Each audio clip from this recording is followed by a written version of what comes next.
కర్నూలు జిల్లా ఆదోని ఎమ్మెల్యే పార్థసారథి హుకుం ఆ నియోజకవర్గంలోని రేషన్ షాప్ డీలర్లలో కలవరం రేపింది. రేషన్ షాపులను తమ పార్టీ కార్యకర్తలకు అప్పగించాలని బహిరంగంగానే బీజేపీ ఎమ్మెల్యే పార్థసారథి ప్రకటన చేశారు. దీంతో రేషన్ షాప్ డీలర్లు తమకున్న ఉపాధి కోల్పోవలసి వస్తుందేమోనని భయాందోళన చెందుతున్నారు. నిరుద్యోగులకు ఉపాధి అవకాశాల్లో భాగంగా తమకు రేషన్ షాపులు ఇచ్చారని, గత 30 ఏళ్లుగా రేషన్ షాప్ నిర్వహిస్తూ జీవనం సాగిస్తున్నామని వారు తెలిపారు. అయితే ఇప్పుడు కూటమి ప్రభుత్వం వచ్చాక తమ నియోజకవర్గ ఎమ్మెల్యే పార్థసారథి తమ ఉపాధిని దెబ్బతీసేలా వ్యవహరిస్తున్నారని రేషన్ డీలర్లు ఆవేదన వ్యక్తం చేస్తున్నారు. రేషన్ షాపులు విడిచిపెట్టి వెళ్లాలని బీజేపీ నాయకులు, కార్యకర్తలు బెదిరింపులకు పాల్పడుతున్నారని ఆరోపించారు. ఈ మేరకు కర్నూలు జిల్లా కలెక్టర్కు ఫిర్యాదు చేశారు. తమ ఉపాధి దెబ్బతీయకుండా చూడాలని కలెక్టర్కు వినతి పత్రం అందించారు రేషన్ డీలర్లు. మరింత సమాచారం మా ప్రతినిధి లోకేష్ అందిస్తారు. మిడ్ డే మీల్స్ ఏజెన్సీలతో పాటు యొక్క రేషన్ షాపులను కూడా వదిలి వెళ్ళిపోవాలంటూ ఆదోని ఎమ్మెల్యే హుకుం జారీ చేయడంపై యొక్క రేషన్ షాపు డీలర్లంతా ఆగ్రహం వ్యక్తం చేస్తున్న పరిస్థితి కనపడుతుంది. ఏదైతే ఆదోని పట్టణంలో గత 40 సంవత్సరాల పాటు నుండి రేషన్ షాపులు నిర్వహిస్తున్న వారిని ఉన్న పలంగా వదిలేసి వెళ్లాలంటూ యొక్క బీజేపీ నాయకులు తమ మీద ఒత్తిడి తీసుకురావడంపై ఎంతో ఆవేదన వ్యక్తం చేస్తున్న పరిస్థితి అయితే కనపడుతుంది. ఈ నేపథ్యంలో ఆ యొక్క ఆదోని పట్టణానికి సంబంధించిన రేషన్ డీలర్లంతా కర్నూలు కలెక్టరేట్ వరకు చేరుకొని కలెక్టర్కి తమ విన్నపాన్ని వినిపించడానికి ఇక్కడికి చేరుకున్న పరిస్థితి కనపడుతుంది. మనతో మాట్లాడేందుకు రేషన్ షాప్ డీలర్ ఉన్నారు, వారితో మాట్లాడదాం.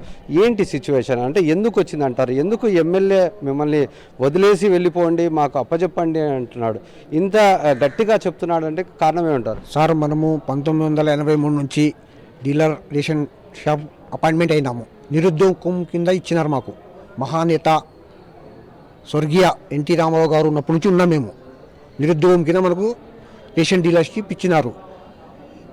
కనీసం 41 సంవత్సరం అయింది. మేము ఏ రాజకీయంలో లేము. మేము సక్రమంగా ప్రభుత్వం పథకాలు ఏవైనా రాని సక్రమంగా పంపిణీ చేస్తున్నాము. మన మీద ఇంతవరకు ఏది ఫిర్యాదులు లేవు. ఇప్పుడు మనం మీటింగ్ పెట్టి వైసీపీ వాళ్ళు ఉండరాదని చెప్పినారు. అంటే మనం వైసీపీ లేదు, ఏ రాజకీయం లేదు, మనము న్యూట్రల్లో ఉన్నాము. వాళ్ళు వచ్చి లేదు మీరు కూడా వెళ్ళిపోవాలా, మీరు కూడా ఉండరాదు, మనం వస్తామని వచ్చి బెదిరించి ఈ పాస్ మిషన్లు ఇవ్వండి, కాటా ఇవ్వండి వచ్చి మన చౌక దుకాణాలకు వచ్చి బీగాలు వేసిపోయినారు సార్. ఈ పరిస్థితి మంది ఎప్పుడు లేని విధంగా ఈసారి ఇప్పుడు చూసుకుంటే రాజకీయంగా వాళ్ళ యొక్క ఏదైతే మీరు నిర్వహిస్తున్న షాపులను అప్పచెప్పాలంటున్నారు. అంటే ఎప్పుడైనా జరిగిందా ఇట్లా?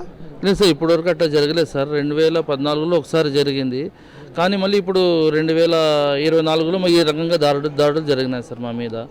లేదు, మేము ఎట్టి పరిస్థితుల్లో దీని తప్ప మీరు ఏం మార్గం లేదు సార్. మా భార్య పిల్ల రోడ్డు మీద పడతాం సార్. ఎటువంటి దౌర్జన్యాలు చేస్తున్నారంటారు సార్? వచ్చి దౌర్జన్యం అంటే రండి, మా బీగాలు ఇచ్చేసేయండి, మా మిషన్ కాటా ఇచ్చేసేయండి, ఇన్ని రోజులు మీరు చేసుకున్నారు కదా, మళ్ళీ చేయాలని ఏమైనా ఉందా? ఇప్పుడు మా ప్రభుత్వం వచ్చింది, మేము చేసుకుంటాం. 40 సంవత్సరాల నుండి చేస్తున్నప్పటికీ ఉన్న పలంగా ఈరోజు తాళాలు వేసుకోకపోవడం, తమ షాపులను కూడా అప్పచెప్పండి అని హుకుం జారీ చేయడంపై వీళ్ళంతా ఆగ్రహం వ్యక్తం చేస్తున్న పరిస్థితి.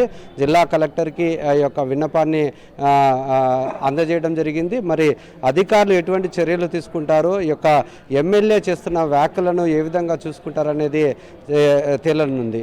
కెమెరామెన్ శేఖర్తో లోకేష్, సాక్షి టీవీ, కర్నూలు.